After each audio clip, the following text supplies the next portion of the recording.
ஆன்மீக சேவையை, அதாவது இறைப்பணியை ஆரம்பிப்பதற்காக மவுண்ட் ஆபுவிலிருந்து 1970 ஆண்டு லட்சுமி பகன்ஜி, ரோசி பகன்ஜி, சாந்தா பகன்ஜி தமிழ்நாட்டுக்கு வந்தார்கள். அவர்கள் எந்த லட்சியத்தோடு தமிழ்நாட்டிற்கு வந்தார்களோ அந்த லட்சியத்தை பூர்த்தி செய்துவிட்டு போய்விட்டார்கள்.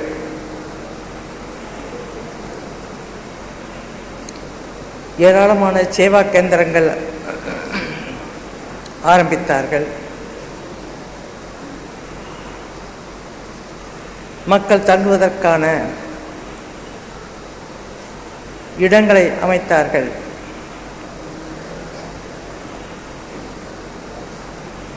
சேவைக்கான சாதனங்களை தயார்படுத்தினார்கள்.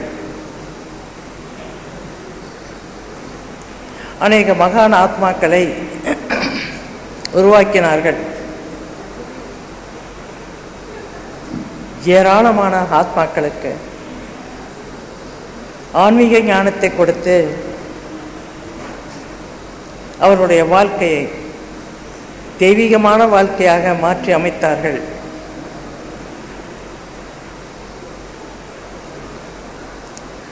ஆயிரத்தி 1975 ஆண்டு மதுரை மாநகரிலே சேவா ஆரம்பமாயிற்று.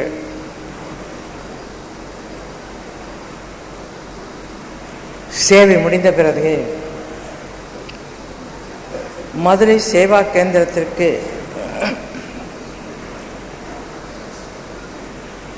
சாதா பெஹன்ஜியை பொறுப்பு சகோதரியாக வைத்தார்கள்.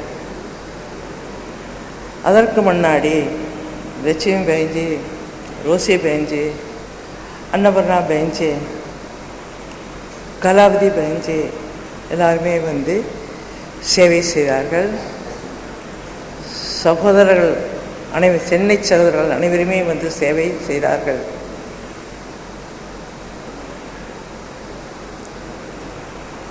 ஒரு சின்ன சென்டருக்கு பொறுப்பாக இருந்தார்கள். 30 வருட காலம் சேவை மனப்பான்மையோடு சேவை செய்தார்கள்.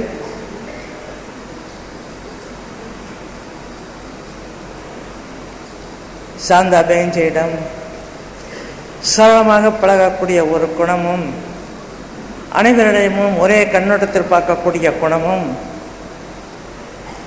அனைவரிடமும் அன்பாக பேசக்கூடிய பழகக்கூடிய குணமும் இயற்கையாகவே அவர்களிடம் அமைந்திருந்தது.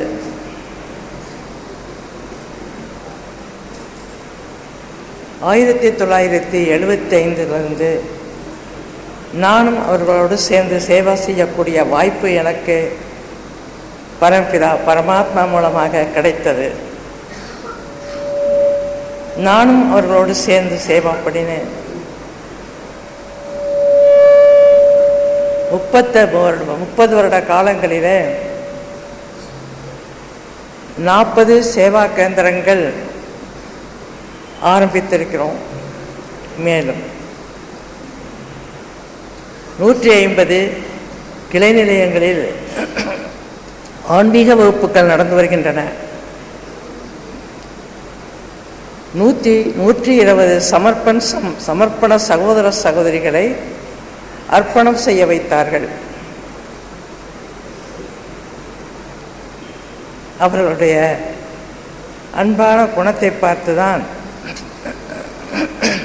அனைத்து சகோதர சகோதரிகளும் இறைப்பணிக்காக தன்னை சமர்ப்பணம் செய்தார்கள்.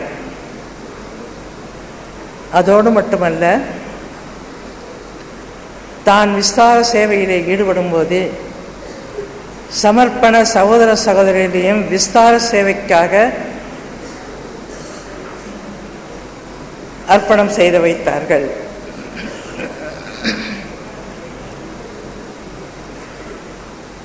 ஒரு சின்ன இடத்துல மேலே கோபுரமாக செல்ல சின்ன சென்டர் ஆரம்பமாகிருக்குது. இன்றைக்கு அது மதுரை மண்டலமாக மாறிவிட்டது. அப்படி என்றால் அவருடைய சேவையிலே எப்படி விடாமுயற்சியோட ஊக்கம் உற்சாகத்தோடு செய்திருப்பார்கள் என்று நாம் யோசிக்க வேண்டியதாக இருக்கிறது. நான் அவர்களோடு இருந்த 30 வருட காலங்களிலே ஒரு நாள் கூட எந்த பொருளும் இல்லை என்ற வார்த்தை அவங்க வாயில் வந்ததே கிடையாது. பொருள் கிடையாது, பைசா கிடையாது, ஸ்டூடெண்ட்ஸ் கிடையாது, அந்த வார்த்தை வாயில் வந்ததே கிடையாது. நானும் நினச்சி பார்ப்பேன், அந்த வார்த்தையே வந்தது கிடையாது. இருக்குதோ இல்லையோ, இல்லை என்ற வார்த்தை அவங்க வாயில் வந்ததே கிடையாது.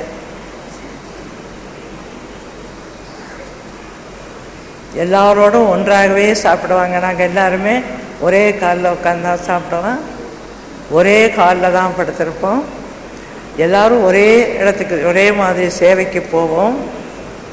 எங்கே போனாலும் சேர்ந்து தான் போகக்கூடிய ஒரு சுபாவ பழக்கம் அவர்களிடம் இருந்தது.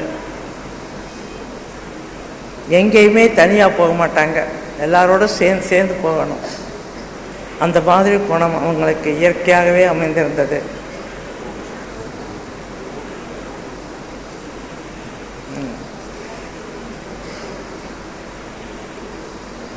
தமிழ்நாட்டில் நிறைய சேவைகள் நடந்து வருகின்றன. அவர்கள் விட்டு போன சேவையை நாமும் தீவிரமாக செய்து சேவையை நிறைவுபடுத்த வேண்டும்.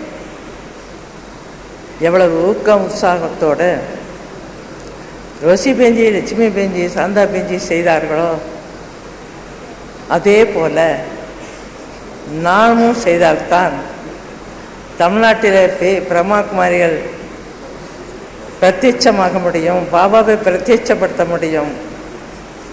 தாதிஜி சொன்னாங்க, கிராமமெல்லாம் சேவா செய்ய வேண்டும், எங்கு பார்த்தாலும் பிரம்மாகுமாரி, ஓம் சாந்தி, சிவபாபா என்ற வார்த்தை ஒலித்து கொண்டே இருக்க வேண்டும் சொன்னாங்க. அந்த மாதிரி நாள் வந்துவிட்டது.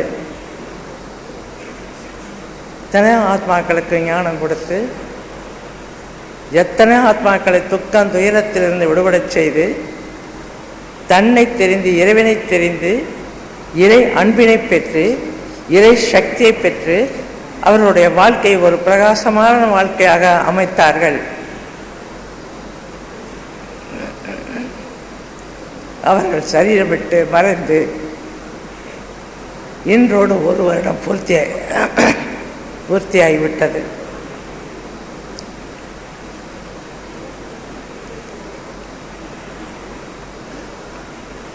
அவர்களை நினைவு செய்யும் போது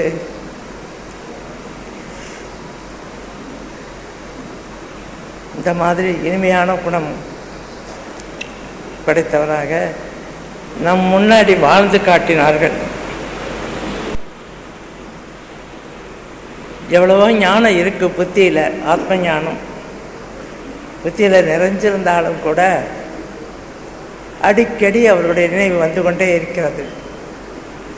இறப்பு பிறப்பு, பிறக்கிற இயற்கை, பிறப்பு இறப்பு இயற்கை. என்றைக்கு நம்ம ஜென்மம் எடுத்தோமோ அன்றைக்கே இறப்பு கூட நிர்ணயிக்கப்பட்டது. தெரிகிறது மனிதனுக்கு இறப்பு இருக்குது, பிறப்பு இருக்குது.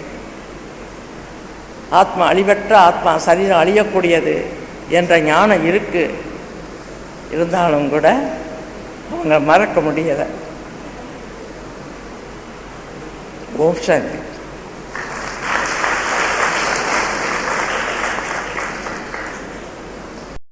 தெரியாது, கூப்பிட்டாங்க, போனேன். உங்கள் அனுபவத்தை சொல்லுங்கன்னா எனக்கு என்னென்னு தெரியல.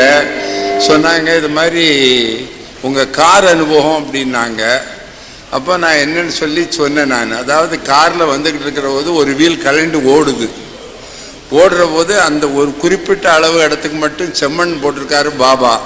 அதில் வீல் சிக்கி நான் பிழைச்சேன். அதை சொன்ன உடனே தீதி ரொம்ப ஆச்சரியப்பட்டாங்க. இந்த ஒரு அனுபவம் தான் என்னால் சொல்ல முடியும், மீதி அனுபவம் சொல்ல நேரம் இல்லை. ஓம் சாந்தி, வணக்கம். அன்று வியாபாரம் நாங்கள் தான். 7 நாள் பாடம் நான் தீதியிடம் பெற்றேன். எனக்கு ஞானத்தாயான அன்பு தீதிஜி அவர்கள் 7 நாள் முடித்தவுடன் அதுவரைக்கும் ஃப்ரீயா இருந்தவர்கள் அவர்களுக்கு அதுக்கு பின்பு ஃப்ரீயா இருக்க முடியவில்லை. பாத யாத்திரை, சித்திரை பொருட்காட்சி ஃபங்க்ஷன் என்று வரிசையாக அதற்கு பின்பு அவர்கள் ஓய்ந்து இருப்பதை நான் பார்க்கவில்லை. கடைசியாக தனிப்பட்ட முறையிலே 7 நாள் பாடம், அதாவது கோர்ஸ் எஜுகேஷன் வச்சு கோர்ஸ் எடுக்கிறது வேற, தனிப்பட்ட முறையிலே நேரடியாக அவர்கள் அமர்ந்திருந்து எங்களுக்கு 7 நாள் பாடம் எடுத்தது அது நான் தான் கடைசி என்று நினைக்கிறேன். தீதிஜியினுடைய இதுகளை நான் சொல்லிக்கொண்டே போகலாம். ஆனால் ஒன்று மட்டும் நான் சொல்ல வேண்டும். அவர்கள் எல்லோருக்கும் தெரிந்திருக்கும் என்று நினைக்கிறேன். 1936 இந்த ஐக்கியம் ஆரம்பிக்கும் பொழுது வந்த ஆத்மா, அதற்கு பின்பு பாபாவிடம் நான் சேவை செய்ய வேண்டும் என்ற அப்ளிகேஷன் அடிப்படையிலே முன்பு சரீரம் விட்டுவிட்டு மீண்டும் வந்து பெங்களூரில் பிறந்தார்கள். அதற்கு பின்பு சரீர சேவையை முடித்துவிட்டு இப்பொழுது நம்மிடம் நம்ம எல்லாம் உருவாக்கி விட்டு சென்றிருக்கிறார்கள். பாபாவுடைய போக் மெசேஜிலே சொன்னது எல்லோருக்கும் ஞாபகம் இருக்கும் என்று நினைக்கிறேன். நம்முடைய எல்லாருடைய லட்சியமே கடைசி நேரத்திலே நஷ்டோ மோகா ஸ்மிருதி லப்தா, ஸ்மிருதி சொரூபமாக வேண்டும் என்பது. அதுதான் நமக்கு தேர்வும் கூட. ஒரு நிமிடம், அதுதான் ஒரு நிமிட நேரம், ஒரு நிமிடம் அடைய வேண்டியது நஷ்டமோகா ஸ்மிருதி லப்தா. அந்த இதை இவர்கள் அடைந்து, நான் பல போக மெசேஜ் கேட்டிருக்கிறேன். ஆனால் இந்த இறைவனுடைய கடைசி நாம் ஒவ்வொரு ஆத்மாவும் அடைய வேண்டிய நஷ்டமோகா ஸ்மிருதி லப்தா என்றதை அடைந்தவர்கள் நமது தீதிஜி என்றால் அது மிகவும் பெருமையாக இருக்கிறது. பல போக மெசேஜ் கேட்டிருந்தாலும் இதை அடைந்து விட்டார்கள் என்று பாபாவே சொல்லி இருக்கிறார். அதை விட அவர்களுக்கு வேறு ஒன்றுமே தேவையில்லை. அதை அடைந்த நமது தீதிஜியை போல நாமும் கூட அந்த லட்சியத்தை அடைய வேண்டும். அதற்காகத்தான் முயற்சி செய்து கொண்டிருக்கிறோம். அதை அடைந்தவர்கள் நம்முடைய தீதி அவர்கள். தீதிஜிக்கு நாம் நமது அன்பு காணிக்கையாக நாம் செய்ய வேண்டியது அவர்கள் விட்டு சென்றதை நாம் தொடர்ந்து செய்ய வேண்டும். அவர்கள் கொடுத்த அறிவுரை இப்படி நடக்க வேண்டும். பாபா காட்டிய வழியிலே நடப்போமாக. ஓம் சாந்தி. சிஸ்டர் கோதை வர்றாங்க. ஓம் சாந்தி. உள்ளத்தின் ஆழமான அன்போடு நம் இனிய பாபாவுக்கும் தீதிமாவுக்கும் நமஸ்தே. அன்பான சகோதர சகோதரிகளை, தினமும் காலை பாபா சொல்றாரு, தேடி கண்டெடுக்கப்பட்ட செல்லமான குழந்தைங்கன்னு. ஆனா இத்தனை 1000 குழந்தைகளை அவருக்காக தேடி கண்டெடுத்த தீதிக்கு அவர் உள்ளத்துல எவ்வளவு பெரிய இடம் வச்சிருப்பார்.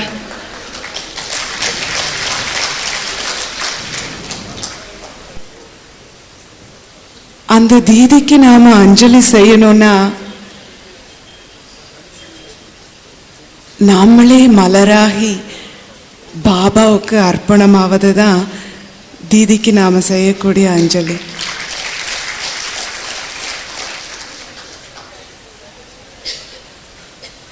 பிரம்மா பாபா பாப் சமான் ஆகணும்னு சொல்லும்போது அவரை நாம நேர்ல பார்த்தது கிடையாது. ஆனா தீதி பார்த்துருக்கோம் இல்லையா? அவங்கள மாதிரி சதா புன்முறுவல் பூத்த முகத்தோட, இதமான வார்த்தைகளோட, அன்பான அரவணைப்போட, சுகம் தரும் ஸ்வபாவத்தோட நாம இருக்கிறது தான் தீதிக்கு நாம செய்யக்கூடிய அஞ்சலி. சூக்ஷ்மமா இங்க வந்திருக்கிற தீதிமாக்கு சொல்லிக்குவோம் நம்ம எல்லாரும். தீதி, நிச்சயமாக எங்க வாழ்க்கையை நாங்க வாழ்ற முறையில உங்களுக்கு அஞ்சலி செலுத்திடுவோம். உங்களுக்கும் பாபாவுக்கும் நல்ல பெயர் வாங்கி தந்துடுவோம். ஓம் சாந்தி. ஓம் சாந்தி. தீதியினுடைய அன்பை நிறைய அடைஞ்சது நான் சொன்னாக்க அது மிகையாது. ஏன்னு கேட்டால் 1985 செப்டம்பரில் நாங்கள் வந்தோம். வந்ததுலேருந்து அதாவது சாதாரணமான நிலைமையில் அந்த சென்டர் இருந்தது. கீழே வீதியில் ரொம்ப சாதாரணமான நிலைமையில் அதுக்கு வந்த பாடு சேவை சேவை சேவைன்னு சொல்லி சொல்லி சேவையின் மூலமாக எங்களுக்கு நிறைய பாக்கியத்தை அள்ளி கொடுத்தாங்க. அந்த சேவையின் மூலமாக அந்த பாக்கியம் நிறையவே எங்களுக்கு கிடைச்சிருக்கு. இப்போ கடைசியாக தீதிகிட்ட கேட்டேன், என்ன சிஸ்டர் இப்போ சேவையே வைக்க மாட்டேங்கிறீங்க, அங்கேயும் ஊரில் வச்சுருந்ததுனால அங்கேயும் போய் இருக்கிற அளவு வச்சே பயன்படுத்திக்கிறீங்க, எங்களுக்கு சேவையே இல்லையே அப்படின்னு சொல்லி சொன்னேன். அப்போ தீதி சொன்னாங்க, தீதி இது இல்லைன்னு உங்களுக்கு யார் சொன்னது யார் அப்படின்னாங்கல்ல. நான் தான் இப்போ கூப்பிடவே மாட்டேங்கிறேன்னு. இப்போ உங்களுக்கு வயசு என்ன ஆகுதுன்னு கேட்டாங்க. 73ன்னு. 73னாக்கா இப்போ அங்கெல்லாம் போகிறதுக்கு உங்களுக்கு வசதிப்படாது இல்லையா? அதனால மனசா சேவைன்னு பாபா கொடுத்துருக்காரு, அந்த மனசா சேவையை செய்யுங்க நீங்கள், அது போதும் அப்படின்னு சொல்லி சொன்னாங்க. அதே மாதிரி பாபா சொல்கிற மாதிரி இப்போ மனசா சேவை தான் சொல்லல, ஆனாலும் சேவைன்னு கிடைக்கும் போது அவசியமாக எல்லா இடத்துக்கும் எப்போ கூப்பிட்டாலும் அங்கே போகிறதுக்கு ரெடியாகவே இருக்கிறோம். கேட்டால் சேவையின் மூலமாக அதிகமான பாக்கியத்தை அடைஞ்சிருக்கோம். கேட்டால் இப்போ இவ்வளோ 22 வருஷமா 23 வருஷமா வர்றோம்னாக்க அதனுடைய பாக்கியம் இருந்தால் தானே வர முடியும் இல்லையா? அதனால தீதியின் மூலமாக நிறைய பாக்கியத்தை அடைஞ்சிருக்கேன். அவங்களுக்கு என்னுடைய பூர்ணமான நன்றியை தெரிவிச்சுக்கிறேன். ஓம் சாந்தி. நான் ரயில்வேயில் 32 வருஷம் இருந்தேன். நான் இந்த சாந்தாஜி இந்த சென்டர் ஓப்பன் பண்ணி 8 மேல சித்திரை வீதியில் இருந்தது. நான் ரிட்டையர் ஆனால் உடனே வந்தேன். சாந்தாஜி கிட்ட இத்தனை வருஷமாக கூடவே தான் இருந்தேன். எங்கேயாவது வெளியூருக்கு போனால் கூட நான் தான் போவேன், திரும்பி வருவேன். ஏதாவது வேலை சொன்னால் மெட்ராஸ் போயிட்டு வரணும், நான் தான் போயிட்டு வருவேன். அப்படி இருந்தேன். எனக்கு அதிகமாக பேச தெரியாது. சாந்தாஜினால தான் நான் இவ்வளோ தூரத்துக்கு இருந்தேன். எனக்கு ஏஜ் இப்போ கூடிக்கிட்டு இருக்குது. எனக்கு ஜாத பிரகாரம் வயசு முடிஞ்சு போச்சு. இப்போ 28 வருஷம் அதிகமாக ஓடிக்கிட்டு இருக்குது. அப்படி பகவானுடைய காரியத்தினால இதுக்கு எனக்கு செய்து சாந்தாஜி தான் இவ்வளோ தூரத்துக்கு என்னை கொண்டாந்து இருக்கிறாங்க. ஓம் சாந்தி. அம்மா, உன்னை நான் நேரில் பார்க்கவில்லை. இந்த மேடை உன்னை உயிரோடு உணர்வோடு உழவ விட்டது. பெற்ற வயிறு பாசத்தால் குலுங்க, உடன் பிறப்புகளின் ஹிருதயங்கள் நேசத்தால் விரிய, சேவை செய்த நெஞ்சங்கள் இதோ இங்கே கூடியிருக்கும் நெஞ்சங்கள் பூரிப்பால் கசிய, நேரில் பார்க்காத என் உணர்வுகளோடு உயிராக நீ பீரிட்டு வழிய, பாபா இறை தந்த மகானே, உன் தோட்டத்து பூவை சேவையால் மலர வைத்து உன்னிடம் சேர்த்து கொண்டாய். உன் நாடகம் புரியவில்லை, ஆனாலும் தலை வணங்கி இந்த அருமை அன்னைக்கு நான் பூவஞ்சலி செலுத்துகிறேன். நன்றி, வணக்கம். ஓம் சாந்தி, ஓம் சாந்தி, ஓம் சாந்தி. நமது தீதி அவர்கள் பூத உடலை துறந்தாலும் அவருடைய ஆத்மா என்றும் நம்மை வாழ வைத்து கொண்டிருக்கிறது. பரமக்குடியிலே எங்களது லக்ஷ்மி பவனத்தில் இந்த சென்டர் கடந்த 10 ஆண்டுகளாக நடந்து கொண்டிருக்கிறது. பலமுறை தீதி அவர்கள் வருகை தந்து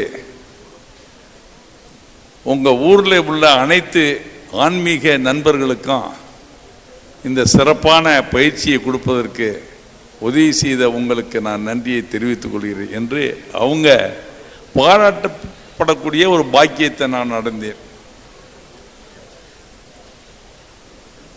தேவாரத்தில் ஒரு அழகான பாடல் இருக்கு.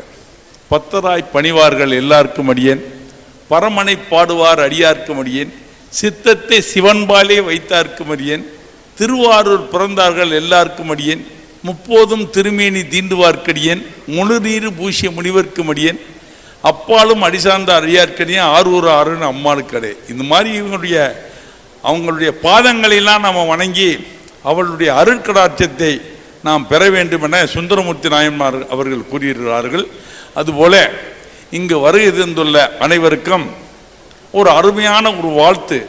கலையாத கல்வியும் குறையாத வயதும் ஓர் கவடுவாராத நட்பும் கன்றாத வளமையும் குன்றாத இளமையும் கழிவினி இல்லாத உடலும் சலியாத மனமும் அன்பு அகலாத மனைவியும் தவறாத சந்தானமும் தாழாத கீர்த்தியும் மாறாத வார்த்தையும் தடைகள் வாராத கொடையும் தொலையாத நிதியும் கோணாத கோல் ஒரு துன்பம் இல்லாத காலம் பெற்று பல்லாண்டு பல்லாண்டு பல்லாண்டு வாழ வாழ்த்துகிறேன். நன்றி, வணக்கம்.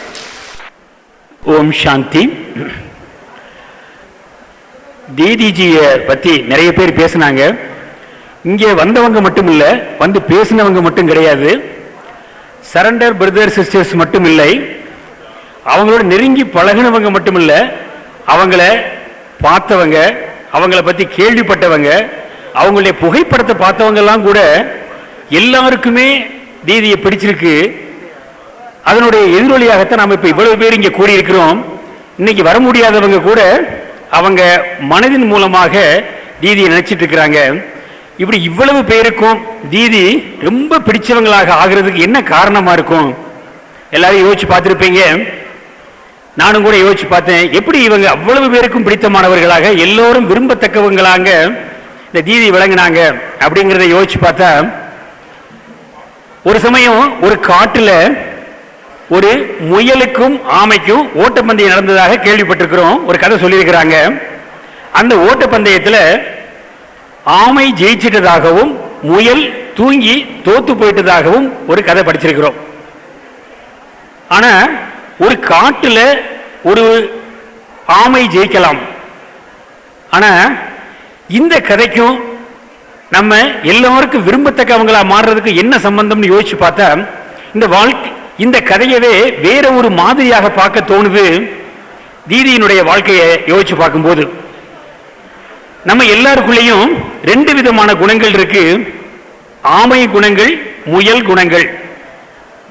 எல்லாருக்கும் பிடிச்ச முயல் குணங்கள் அன்பு, அறிவு, அமைதி, ஆற்றல், ஆனந்தம், தூய்மை, கருணை அப்படிங்கக்கூடிய தெய்வீக குணங்கள் 7 குணங்களுமே உலகத்தில் எல்லாருக்கும் பிடிச்ச குணம். இந்த குணம் உங்களிலிருந்து வெளிப்படும் போது எல்லாருக்கும் உங்களை பிடிக்குது. இந்த மாதிரி 7 குணங்களே முயல் குணங்கள் அப்படின்னு சொல்லலாம். அதே நேரத்தில் நமக்குள்ள 5 விகார குணங்கள், ஆசை, காமம், கோபம், பற்று, அகங்காரம் அப்படிங்கிற ஆமை குணங்களும் கூட இருக்குது. இந்த ரெண்டுக்கும் போட்டி வைக்கும் போது பொதுவா ஆமை ஜெயிக்குது. இதுதான் நாம முதல்ல கேட்ட கதை. ஆமை ஜெயிக்கலாம் எங்க? முள் நிறைந்த காட்டுல. ஆனா நாம எல்லாரும் மலர் நிறைந்த தோட்டத்தை நோக்கி போயிட்டு இருக்கிறவங்க இந்த கதையை வேற மாதிரி பார்க்க வேண்டியிருக்கு. நமக்குள்ள இருக்கக்கூடிய முயல் குணங்கள், ஆமை குணங்கள். தீதி அவர்கள் அவர்களுடைய அந்த முயல் குணங்களை வெளிக்கொண்டு வருவதற்கு சதா காலமும் இந்த முயல் குணங்கள் வெளிப்பட்டு கொண்டிருப்பதற்கான முயற்சியில் இருந்தாங்க. நம்ம பழகின எல்லாருக்கும், பார்த்த எல்லாருக்கும், கேள்விப்பட்ட எல்லாருக்கும் அவங்களை பிடிக்க ஆரம்பிச்சது. அப்ப நாமளும் கூட இந்த முயற்சியில நாம முன்னேறணும். இது முதல்ல நாம கேட்ட ஆமையும் முயலும் கதை கிடையாது, இது முயலாமை கதை அப்படின்னு நாம இதை புரிஞ்சுக்கணும்.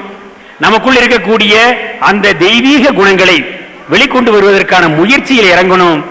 அப்ப நாம இந்த தினத்துல நாம் எல்லோரும் முயற்சியாளர்கள். இந்த நல்ல குணங்களை வெளிக்கொண்டு வந்து எல்லோருக்கும் பிடித்தமானவர்களாக, விரும்பத்தக்கவர்களாக மாறுவதோடு முயலுவோம், முன்னேறுவோம், முதன்மை பெறுவோம் என்ற உறுதி எடுத்துக்கொள்வோம் என்று கூறி விடைபெறுகிறேன். ஓம் சாந்தி. ஓம் சாந்தி. எனக்கு கொடுக்கப்பட்டிருப்பதோ 1 நிமிஷம். அதுக்குள்ள நம்ம தீதி அவர்களை பற்றி சொல்லணும்னா எனக்கு எவ்வளோ சொல்லணும்னு தெரியல. ஆனால் கொடுத்துருக்கிறது 1 நிமிஷம்தான். எனக்கு 1990ஆம் ஆண்டு 29 மார்ச் 29 நைட்டு 7:30க்கு பாபா ஞானம் கொடுத்தாரு. அதுக்கு பிறகு நான் வந்து பார்க்கும்போது தீதி என்ன பேர் கேட்கும்போது கல்யாணின்னு பேர் சொன்னேன். ஆனால் தீதி என்ன வந்து நீங்கள் சாதாரண கல்யாணி இல்லை, விஸ்வ கல்யாணி, அதனால அப்படின்னு சொன்னாங்க.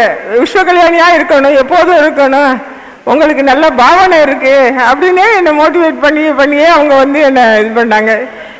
அவங்களோட மனைவி எனக்கு சரி இதாக இருக்குது, ரொம்ப கஷ்டமாக இருக்குது. இருந்தாலும் அவங்க வந்து ஆத்மார்த்தமாக எனக்கு இன்னும் மேலே ஊக்குவித்து இன்னும் நிறையா நான் சேவை செய்யறதுக்கு எனக்கு வழிகாட்டணுன்ட்டு வேண்டிக்கிறேன். ஓம் சாந்தி. ஓம் சாந்தி. இன்னைக்கு தீதியோட விசேஷத்தா பகுதி ஒரு சான்ஸ் கிடைச்சிருக்கிறது. 1985 வந்து பாபா யஜ்யத்துக்கு வந்தது ஒரு 20 வருஷம் அவங்க கூட இருந்து ஒரு சேவை செய்து ஒரு வாய்ப்பு நமக்கு கிடைச்சது. தீதியோட விசேஷத்தா முக்கியமாக நான் நோட் பண்ணது என்னன்னா, சிக்கனத்தை ரொம்ப விரும்புவாங்க. வந்து யஜ்ய பைசா வந்து வேஸ்ட் ஆகக்கூடாது. ஆனால் பாபா குழந்தைங்க ஒவ்வொருத்தருமே கஷ்டப்பட்டு வேறு சிந்து கொடுக்குற பணம் ஒரு பைசா அது வேஸ்ட் ஆகக்கூடாதுன்னு சொல்லி விரும்புவாங்க. வந்து நல்லா சஃபல் பண்ண நினைப்பாங்க. ஒரு சின்ன நிகழ்ச்சி ஞாபகம் வருது. தாதி வந்து மதுரைக்கு வந்திருந்தாங்க. அந்த விஸ்வ சாந்தி பவன் அடிக்கல் நாட்டு விழா சென்னாரெட்டிலாம் வந்திருந்தாங்க. அப்போ கொஞ்சம் நிறைய எக்ஸ்ட்ரா பண்ணிட்டாங்க, மிஞ்சி போச்சு. அது மறுநாளைக்கு யூஸ் பண்ணலாம், யூஸ் பண்ணாமல் இருக்கல, அந்த ஸ்டேஜ் இருந்துச்சு. ஆனால் எல்லாரும் கொஞ்சம் யோசிச்சுட்டே இருந்தாங்க. அப்போ அவங்க எப்போவுமே நேச்சர்னா லவ் அண்ட் லா வந்து பேலன்ஸாக இருப்பாங்க. கண்டிக்கிறப்ப கண்டிச்சிருவாங்க. வந்து அப்போ தீதி என்ன சொன்னாங்கன்னா, நம்ம நிமித்தமாக இருக்கோம், யஜ்ய பைசா வேஸ்ட் பண்ணக்கூடாது, நம்ம என்ன நம்மளே ஃபஸ்ட்டு உதாரணமாக இருந்து அதை சஃபல் பண்ண சொல்லி அவங்க வந்து அதை அந்த பொருளை வந்து சாப்பாடை வந்து எல்லாரும் வந்து சாப்பிட வச்சாங்க. அவங்களும் சாப்பிட்டாங்க. வந்து அதில் வந்து சிக்கனம்ங்கிறப்போ அவங்களோட நம்ம கற்றுக்க நல்ல விஷயம். ஓம் சாந்தி. அடுத்து கோம்பை ஐயப்பன் பிரதர் பேசுவார். கூடல் நகர் பாலசுந்தர் கொஞ்சம் மேடையில் வந்து உட்காந்துடலாம். ஓம் சாந்தி. தீதி கூட தீதி எனக்கு ஞானம் கொடுத்தது அவங்க தான் கொடுத்தாங்க. 15 வருஷம் ஆச்சு 1990. ஆனால் அவங்களோட நெருங்கி பழகிற வாய்ப்பு போன வருஷம் இதே 6ஆம் தேதி அவங்க கூட நான் அவங்க இருந்தேன். 5ஆம் தேதி வரைக்கும் அவங்க கூட தான் இருந்தேன். என் பொண்ணு காயத்ரி கூட அவங்க கூட தான் போய் கடைசி வரைக்கும் அகமதாபாத் பஜாரில் பர்ச்சேஸ் எல்லாம் பண்ணது. ஆனால் அந்த நிமிஷத்துலேருந்து என்னுடைய மூத்த சகோதரி ஒருத்தர் இழந்து போயிட்டாங்க.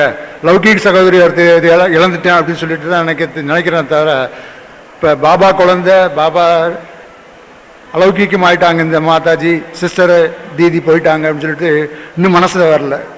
இன்னும் எனக்கு மனசில் வர்றது போகிறாங்க, லௌகீக சிஸ்டர் ஒருத்தர் நம்மளை விட்டு பிரிஞ்சு போயிட்டாங்க அப்படின்னு சொல்லிட்டு தான் இன்னும் மனசில் அது ஒரு பெரிய சுமையாக இருக்குது. அதை அந்த இழப்புக்கு ஞானத்தை வந்து தான் ஞானத்தில் கொஞ்சம் தீவிரமாக வந்து பார்த்தா தான் எனக்கு இன்னும் அதை இழப்பு தீர்க்க முடியும்னு நினைக்கிறேன். ஓம் சாந்தி. சார் அடுத்து கூடலூர் பாலசுந்தர் பேசுவார். Rameshwar Ramanathan brother, Kodaikanal Tirupati brother, Chidambaram Thiruvengadam brother, Rameshwar Sivaneswaran brother, அவங்களாம் கொஞ்சம் மேடைக்கு வந்துடலாம். ஓம் சாந்தி. தீதி அம்மாவின் ஆசையின்படி கூடநகரில் 2003ஆம் ஆண்டு ஒரு கீதா படச்சலை ஓப்பன் செய்யப்பட்டது. அன்றிலிருந்து இது நாள் வரை நான் பாபா குழந்தையாக இருந்து வருகின்றேன். தீதி அம்மா பார்க்கும்போதெல்லாம் என்னை சொல்லுவார்கள், நீங்கள் பக்கா குழந்தை ஆகணும், பாபா கையை விட்டு ஒருபோதும் போயிடக்கூடாதுன்னு. அதே மாதிரி மவுண்ட் அப்புக்கு போகும்போது எனக்கு ஒரு சான்ஸ் கிடைத்தது. செல்லும்போது தீதி அம்மாவை சென்னையில் வைத்து பார்க்க நேரிட்டது. அப்பவும் அதே வார்த்தையை சொன்னார்கள், நீங்கள் பக்கா குழந்தையாக இருக்கணும், பாபா கையை விட்டு போகக்கூடாதுன்னு. அதே மாதிரி பாபா மீட்டும் நடந்தது. அன்று எனக்கு பாபா ஒரு வரதானம் கொடுத்தார், நீ பிராமணராக உயிரோடு இரு, ஸ்பரிஸ்தாக ஆகும்படி பிராமணராக உயிரோடு இரு என்ற வரதானம். அது இந்நாள் முறை என்னால் மறக்க முடியாது. மேலும் தீதி அம்மா மதுரை ஜோன்லேருந்து ப்ரொமோஷன் ஆகி தென் தமிழ்நாடு மற்றும் பாண்டிச்சேரி பொறுப்பேற்ற பொழுது அவர்களை அந்த கீதா பாடசாலைக்கு அழைத்த உடனே வருகிறேன் என்று கூறி அன்று வந்தார்கள். அன்று கூறும்போது சொன்னார்கள், இந்த கீதா பாடசாலை நிலையான சென்று ஆக வேண்டும் என்று கூறினார்கள். ஆனால் சாகாரத்தில் தீதியம்மா இல்லாட்டியும் சூட்சமாக அவருடைய ஆசை 2 மாதத்துக்கு முன் நிறைவேற்றப்பட்டது. அதனால் எனக்கு முழுமையாக பாவனை பண்ணது தீதியம்மாவும் சிவபாவும் தான் சொல்லி எனக்கு வாய்ப்பு கொடுத்த நல்லுள்ளங்களுக்கு நன்றி கூறி வணக்கம். ஓம் சாந்தி. அடுத்து ராமேஸ்வர் ராமநாதன் தன்னுடைய 1 நிமிடத்தில் தன்னுடைய அனுபவத்தை சொல்வார். சிதம்பரம் திருவேங்கடம் கொஞ்சம் மேடைக்கு வந்துருங்க. மயிலாடுதுறை பாலகிருஷ்ணன் பிரதர், வாசன் பிரதர் கொஞ்சம் மேடைக்கு வாங்க. ஓம் சாந்தி. தீதி அவர்கள் நம்மிடம் இருந்த பொழுது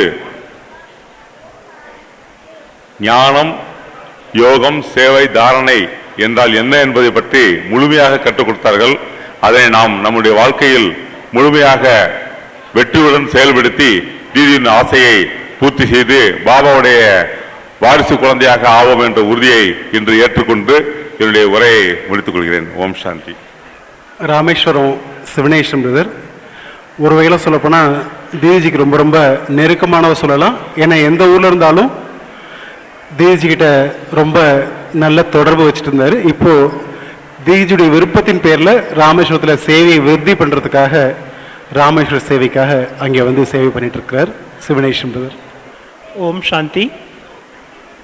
தீதிஜியுடைய விசேஷங்கள் நிறையா சொல்லலாம். சுருக்கமாக சொன்னால் பாப் சமான் ஸ்திதியிலிருந்து எல்லோருக்கும் பாபாவுடைய பாலனை அன்பின் மூலமாக எப்படி கொடுக்கணுங்கிறதில் எல்லாருடைய அனுபவமும் அதில் எனக்கும் அனுபவம் கிடைச்சது. மேலும் சின்ன ஒரு பாபா தீதிஜி வந்து இன்னொரு விசேஷத்தை என்னென்னா குணமூரத்தாக இருந்தாங்க. அதை பாபா அடிக்கடி சொல்லுவாங்களே, அடுத்தவங்களுடைய குணங்களையே பார்க்கணும். எப்படிப்பட்ட ஆத்மாக்களாக இருந்தாலும் அவங்கள்ட்ட ஒரு சின்ன நல்ல குணம் இருந்தால் கூட அதை பார்த்து அவங்க அந்த ஆத்மாவுடைய ஸ்திதியை வந்து அவங்க தீவிரப்படுத்துவாங்க. புருஷார்த்தத்துலேயும் ஏதாவது ஒரு சின்ன தடங்கள் ஸ்ரீமத்தில் பிரச்சனை இது இருந்தாலும் சின்ன விஷயமா இருந்தாலும் அதில் அட்டென்ஷன் கொடுத்து ராய் கொடுக்கறதில்ல அவங்களும் பாப் சமானமாக இருந்தாங்க. மேலும் அங்கே பாம்பே வரும் பொழுது அவங்களுக்கு பர்ச்சேசிங் மார்க்கெட்டிங்கில் இன்ட்ரெஸ்ட்டு தான். பட் ஆனால் அவங்க எப்பொழுதுமே சென்டருக்கு எல்லா சென்டருக்குமே இப்போ போக் துணியிலேருந்து கார்பெட்லேருந்து எல்லாருமே யூனிஃபார்மாக கொடுக்கணும். அப்போ தான் யாருக்கும் ஒரு வருத்தம் வரக்கூடாதுங்கிறதுல வந்து சின்ன விஷயமா இருந்தாலும் அது தீதிஜி சின்ன விஷயமா இருந்தாலும் அது ஏன்னா வித்தியாசமாக இருந்தால் அவங்கவுங்க சென்டரில் வந்து அவங்கவுங்க இச்சா பிரகாரம் அவங்களுடைய சுய புத்தியை பயன்படுத்த ஆரம்பிச்சிருவாங்க. அதில் கூட பாருங்கள் எவ்வளோ கவனம் கொடுத்து எல்லார்ட்டையும் யூனிஃபார்மிட்டி மெயின்டைன் பண்ணணும், எல்லாருக்கும் எல்லாமே கிடைக்கணுங்கிறதுக்காக அவங்களே சுயம் டைம் எடுத்துக்கிட்டு போய் மார்க்கெட்டிங் பண்ணி அது கூட இருந்தக்கூடிய ஒரு சான்ஸ் அவங்க கூட கிடைச்சிது. இந்த மாதிரி நிறையா சொல்லலாம். மொத்தத்தில் வந்து அவங்க பாப்சமான ஸ்திதியை இருந்து நமக்கு அவங்க விதைச்ச விதையினுடைய விஸ்தாரத்தினுடைய மரத்தினுடைய பலம் தான் நம்ம இப்பெல்லாம் சாப்பிட்டுட்டு இருக்கிறோம். ஓம் சாந்தி. காரைக்குடி மோகன் brother, Kumbakonam Gopalakrishnan brother, Ganapathi brother, அவங்கெல்லாம் மேடையில் வந்து கொஞ்சம் உட்கார்ந்து நல்லா இருக்கும். ஓம் சாந்தி. அதாவது எப்படி பிரம்மபாவை பார்த்தா எல்லாருக்கும் ஒரு அனுபவம் இருக்கும். அதாவது அவர் தனிப்பட்ட முறையில் நம்மக்கிட்ட தான் அன்பு வச்சுருக்காரு, நம்ம மேலே கவனம் வச்சுருக்காரு அப்படின்ற ஒரு அனுபவம் இருக்கும். அதே மாதிரி தான் இப்போ தீதி வந்து சரண்டருக்கு மட்டும் இல்லை, எல்லாருக்குமே வந்து அவங்க அப்படி தான் அனுபவம் வராங்க. ஏன்னா எப்போ தீதியை பார்த்தாலும் அவங்க நம்ம மேலே தனியாக அனுபவம் வச்சுருக்காங்க, நமக்காக வந்து ஒரு கவனம் வச்சுருக்காங்கன்னு தான் தோணுது வழிய அப்படித்தான் நாங்கள் அனுபவம் பண்ணோம். நாங்கள் வந்து டெடிக்கேட் இல்லை அப்படிலாம் அனுபவம் பண்ணல. எப்போவுமே தீதி பார்க்கும்போது அந்த கண்ணோட்டம் இருக்காது. எல்லாரையும் ஒரே மாதிரி தான் பார்த்தாங்க, ஒரே மாதிரி தான் பாலனம் பண்ணாங்க. அதனால் எங்களுக்குள்ளே எந்த ஒரு அந்த மாதிரி ஒரு பாவனையும் இருக்காது. நாங்கள் ஒரு குடும்பமாக தான் இருந்தோம். சிதம்பரத்தில் தீதி வந்து ஆரம்பத்திலேருந்து கொடுத்த பாலனைக்கு வந்து ரிட்டர்ன் கண்டிப்பாக கொடுக்க முடியாது. அந்தளவுக்கு அவங்க பாலனை கொடுத்துருக்காங்க. அவங்களுடைய பிளெஸ்ஸிங்கால் சிதம்பரத்தில் பெரிய அளவு தான் சேவை நடந்தது. அதனால் தீதி வந்து இருக்கத்தான் செய்கிறாங்களே வழி எங்கேயும் போயிடல. பிரம்மபாவா மாதிரி அவங்க அவைக்த பாட்டு பண்ணுறாங்க. அவங்க மறுபடியும் நம்ம கூடவே தான் இருக்கிறாங்க. இன்னும் நம்ம சேவைக்கும் நம்மளுடைய முன்னேற்றத்துக்கும் உதவியாக தான் இருக்கிறாங்க. ஓம் சாந்தி. சார், அடுத்து காரைக்குடி மோகன் பிரதர் சொல்லுவார். கோவில்பட்டி சென்னை ராம்ராஜ் பிரதர் கொஞ்சம் மேடைக்கு வரலாம். ஓம் சாந்தி. நான் முத சாந்தாஸ்டரை பார்த்த நாள் என்ன அப்படின்னா 22/11/1992 பார்த்தேன் ஃபஸ்ட் டைம். அப்புறம் இறுதியாக பார்த்தது அப்படின்னா போன ஆண்டு இதே நாள் மதுபனில் பார்த்தேன். இந்த 14 ஆண்டுகள் பார்த்தீங்கன்னா அவங்களுடைய அன்பை என்னால் மறக்கவே முடியாது. ஏன்னா எனக்கு லௌகிக்கில் வந்து என்னோட கூட பிறந்த சகோதரிகள் யாருமே கிடையாது. அவங்கள வந்து ஒரு என்னுடைய லௌகிக்க சிஸ்டராகவே நினச்சேன். அவங்க லௌகிக்க அன்பு மட்டும் இல்லை, எனக்கு அலௌகிக்க அன்பு கொடுத்ததுனால தான் இன்றைக்கும் உங்களுக்கு முன்னால் நான் பாபா குழந்தை நின்றுட்டுருக்கேன். அடிக்கடி அவங்க என்கிட்ட சொல்லுவாங்க, நீங்கள் எதுனாலும் செய்யுங்க பிரதர் பாபா சேவை, நான் எல்லாத்துக்கும் ஓகே சொல்லுவேன் அப்படின்வாங்க. நான் எப்போ எந்த டயத்தில் நான் அவங்களை கூப்பிட்டு ஃபோனில் வந்தாலும் சரி, நேராக பார்த்தாலும் சரி, எதுக்கும் அவங்க ஓகே பண்ணுவாங்க. அவ்வளவு அன்பு அவங்க எனக்கு கொடுத்துருக்காங்க. ஓம் சாந்தி. ஸோ அடுத்து ராம்ராஜ் பிரதர் பேசுவார். திருப்பரங்குன்றம் கருப்பையா பிரதர் கொஞ்சம் ஸ்டேஜுக்கு வந்துடுங்க. ஓம் சாந்தி. தாயே, தங்களின் தாயன்பில் வளர்ந்த நாங்கள் தாங்கள் விட்டு சென்ற பணியாம், தங்களுக்கு பாபாவும் தாதிகளும் இட்ட பணியாம், தாங்கள் எங்களுக்கு இட்ட பணியாம், கலியுக ராவணன் என்ற மலையை உடைக்கும் பணியாம், கலியுக ராவணன் என்ற மலையை உடைக்கும் பணியாம். அதற்கு நாங்கள் இரும்பு கோடாரிகளாகி, இல்லை வைர கோடாரிகளாகி பணி தொடர்வோம். தங்கள் பாலனையும் தாயன்பும் பக்க பலமாய் கொண்டு தங்கள் பாலனையையும் தாயன்பையும் பக்க பலமாய் கொண்டு லட்சிய பயணத்தை தொடர்கிறோம். ஓம் சாந்தி. So Dindigul cum Chennai Suresh brother கொஞ்சம் மேடைக்கு வந்துடுங்க. ஓம் சாந்தி. ஒரு வீட்டில் வந்து குழந்தைங்க மேலே எல்லா தாய்க்கு வந்து எல்லா குழந்தை மேலேயும் பிரியம் இருக்கும். ஆனால் அந்த குழந்தைகளில் ஒரு குழந்தைகிட்ட கொஞ்சம் விசேஷமான அன்பு இருக்கும். காரணம் என்னென்னா, அந்த குழந்தைக்கு ஏதாவது உடல்நலம் சரியில்லாமல் இருக்கும். அதுபோல் தீதிஜி வந்து என்கிட்ட கொஞ்சம் ஸ்பெஷலாகவே பால்னா பண்ணாங்க. காரணம், நான் வந்து ஒரு ஹார்ட் பேஷண்ட்டு. அதோட நான் வந்து பாபா மேலே வச்சுருக்கக்கூடிய அன்பும் அந்த ஞானத்தின் மேலே வச்சுருக்கக்கூடிய பிடிப்பையும் பார்த்துட்டு திருப்பரங்குன்றத்தில் வந்து ஒரு 1 இயருக்குள்ளேயே கீதா பாடசாலை வந்து 1 இயருக்குள்ளேயே சென்டரும் ஓப்பன் பண்ணி கொடுத்தாங்க. அது எனக்காகவே ஓப்பன் பண்ணி கொடுத்தது போல தான் இருந்துச்சு. ரெண்டாவது, அங்கே மதுபனுக்கு ஒரு தடவை டெல்லி வழியாக போயிட்டுருக்கப்போ அங்கே மவுண்ட் அபுக்கு மேலே மலைக்கு போக முடியாமல் எனக்கு கொஞ்சம் கஷ்டமாக இருந்தது. நீங்கள் போக வேண்டாம், கீழே இருங்க அப்படின்னு சொல்லிட்டாங்க. ரொம்ப ஏமாற்றமாக இருந்தது. இந்த மாதிரி சொல்லிட்டாங்களே தீதிஜி, நம்ம போக முடியாத என்னவோ அப்படின்ட்டு. அப்போது திடீர்னு கூப்பிட்டு விட்டாங்க, வாங்க நம்ம போகலாம் அப்படின்ட்டு. எனக்காக ஒரு கார் அரேஞ்ச்மெண்ட் பண்ணி தனியாக ஸ்பெஷலாக காரில் நான், அவங்க, ஒரு சிஸ்டர் 3 பேர் மட்டும் என்னை மேலே மலைக்கு கூப்பிட்டு போய் எங்கெல்லாம் போகாத இடங்கள்லாம் அந்த ரூம்ஸு, யோகா பண்ணக்கூடிய ரூம்ஸ், அத்தனை ரூம்ஸ்லையும் கொண்டு போய் ஒவ்வொரு இடமா கொண்டு போய் யோகா பண்ண வச்சுட்டு, இப்போ திருப்தியாக இருக்கா உனக்கு, உங்களுக்கு ரொம்ப இப்போ பிடிச்சிருக்குதா, உங்களுக்கு ஆத்ம திருப்தியாக இருக்கா அப்படின்னு கேட்டாங்க. கண்டிப்பாக நான் அதை என்னால் மறக்கவே முடியாது. ஒரு நல்ல சகோதரியா, நல்ல ஒரு தாயா, குழந்தை போலையும் பழகியிருக்கிறாங்க. எனக்கு அடிக்கடி அவங்களுடைய நினைவு, பாபாவுடைய நினைவு, பாபாவை நினைக்கிறது